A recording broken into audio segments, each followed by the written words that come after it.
Build your own mantle. If I can do it, you certainly can too.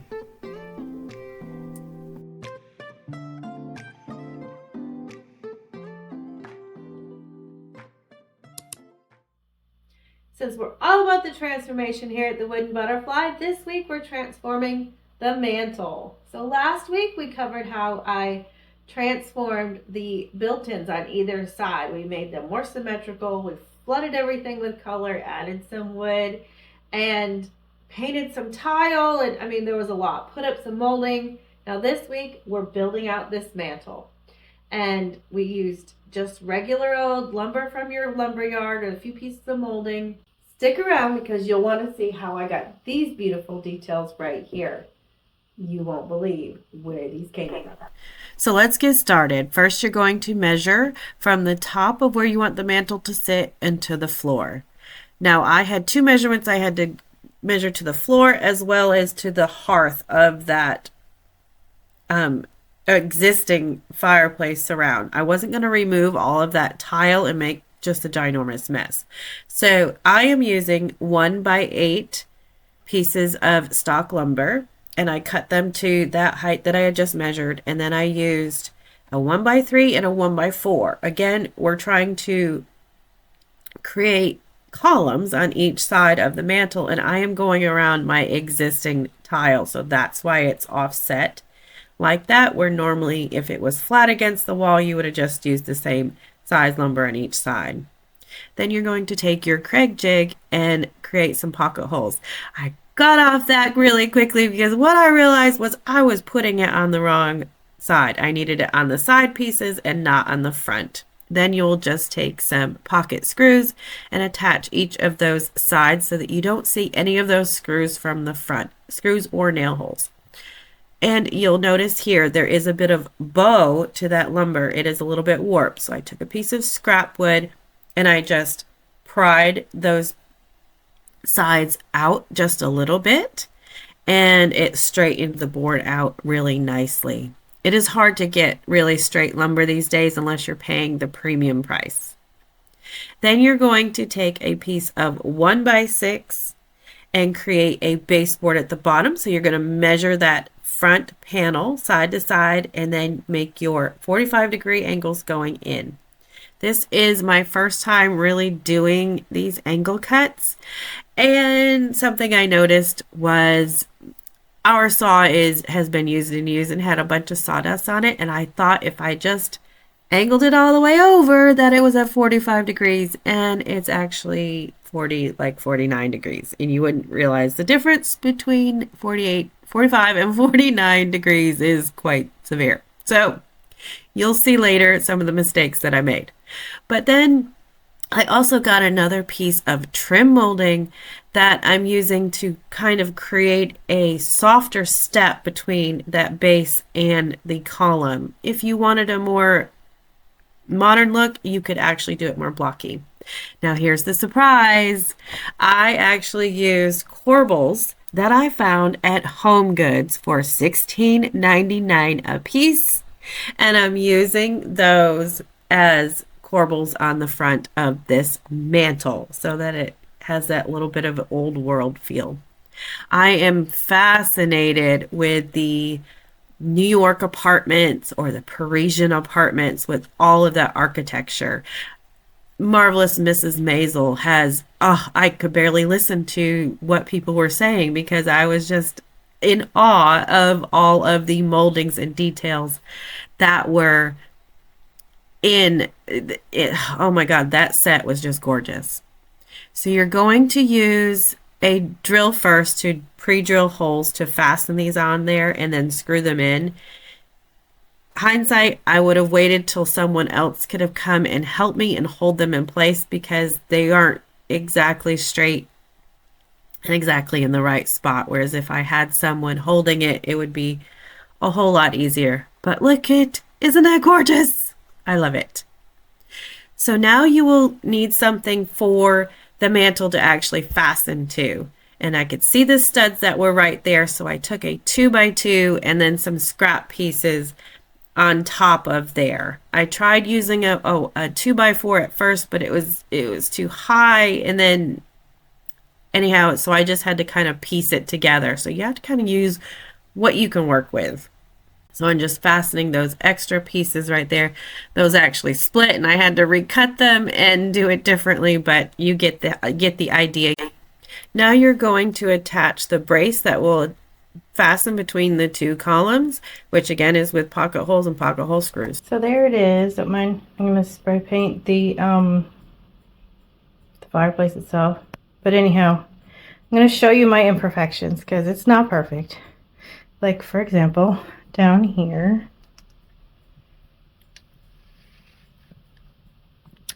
it's too high.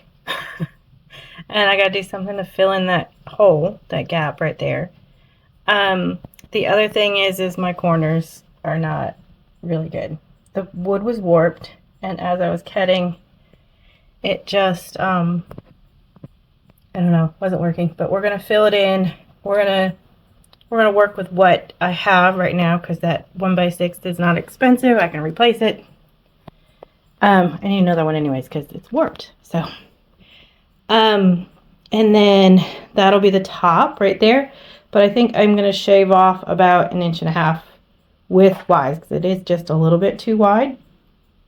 And as you can see, I got to cut the molding down and put it back up there.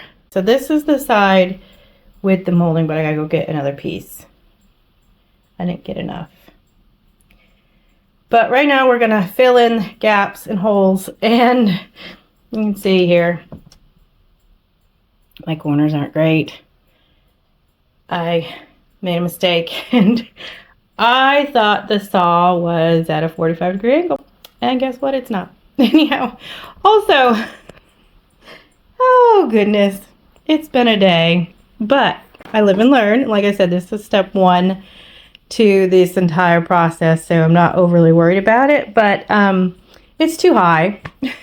Here I was trying to lower it down so that we could put the TV up here, and Lord have mercy, I made it too high. So I didn't compensate for the thickness of the top of the wood. That'll be on top. So live and learn. We're gonna put it up for right now because it is December 20 something, 22nd, I don't know, 21st maybe, I don't know, I've lost track of my days. It's the Thursday before Christmas. So, but she's almost dead. I'm gonna paint it tomorrow, and I have to go run the Lowe's real quick, get another stick of the molding right there, and then I will go ahead and paint it tomorrow. So it is what it is for now, and we'll make do later on. But tell me what you think.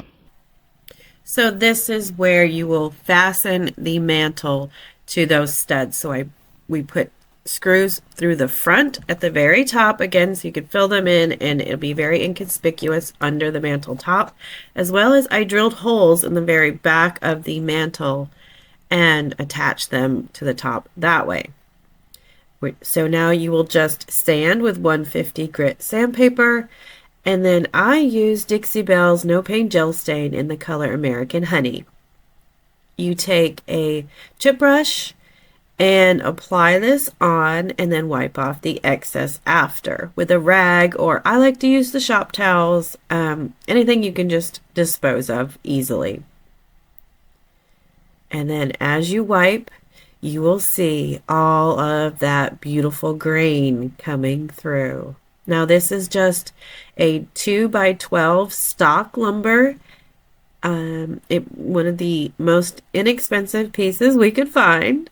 It actually, the 2-inch stock lumber pieces are more reasonable per foot than the 1x, which is weird, but it is what it is.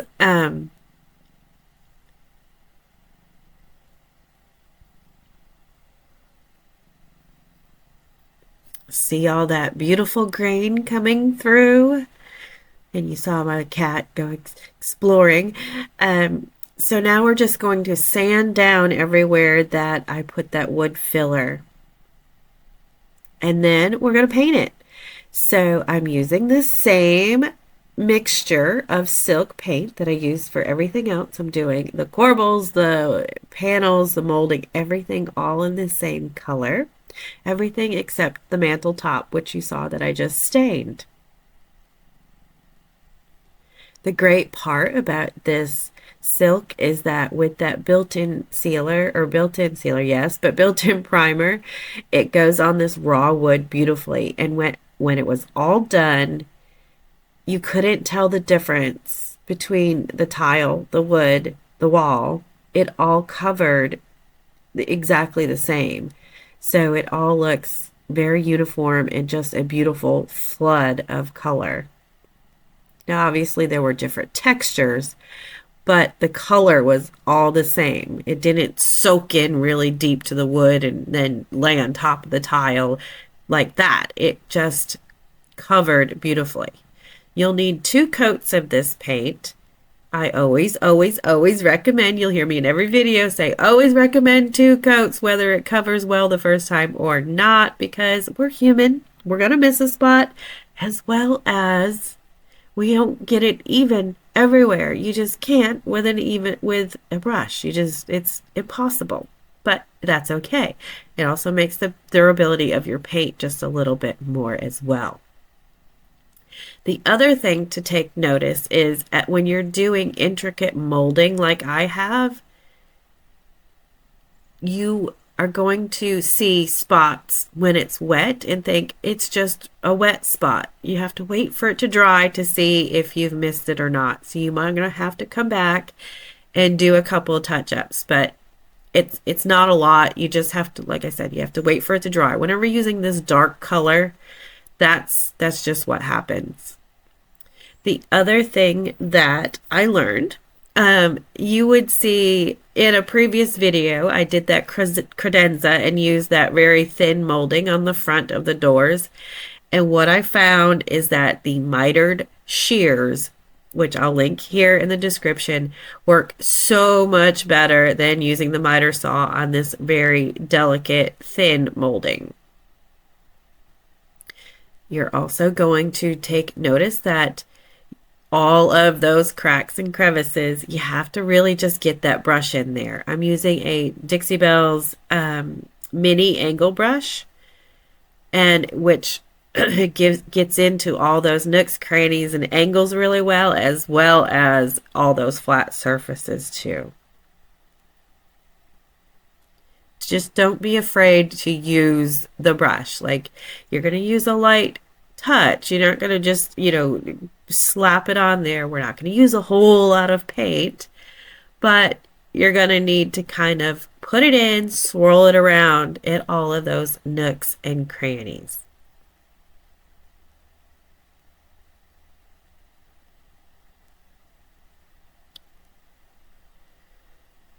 So now I took a multi-tool and I cut down, I told you there's chair rail around the rest of the room. Well, I had to cut that down in order to fit in the 1x3 that I'm attaching to the front of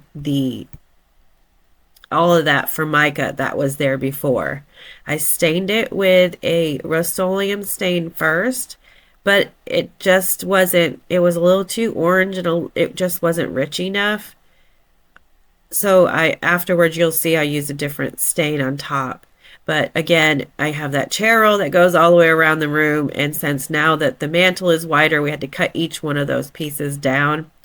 And that was the tedious part. So I'll let you know this didn't get done before Christmas. The project actually was finished after, because all these tedious pieces really took a lot longer than what I thought they were going to take.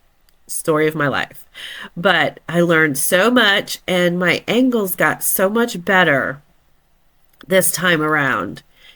I mean, if a finished carpenter came in and looked at my work, they would be mortified. But for me, in my home, and my first project, really doing angles and making these frames and whatnot, I'm really impressed. So we're just going to use a little extra caulk, a little extra filler, and it's painted the dark color so it hides a whole lot. Now we are now I'm removing one of the glass panels to the doors. Like I said, I can't remove them completely, so I'm removing one of them since the other side is broken. And then you're going to tape it off, and I'm using the heat resistant paint, and I'm just going to give that a touch up since, this fireplace is 20, almost 30 years old, I think. And so it needed a little freshening up, so just going right over that. Cleaned it really well first, of course, and then going over it.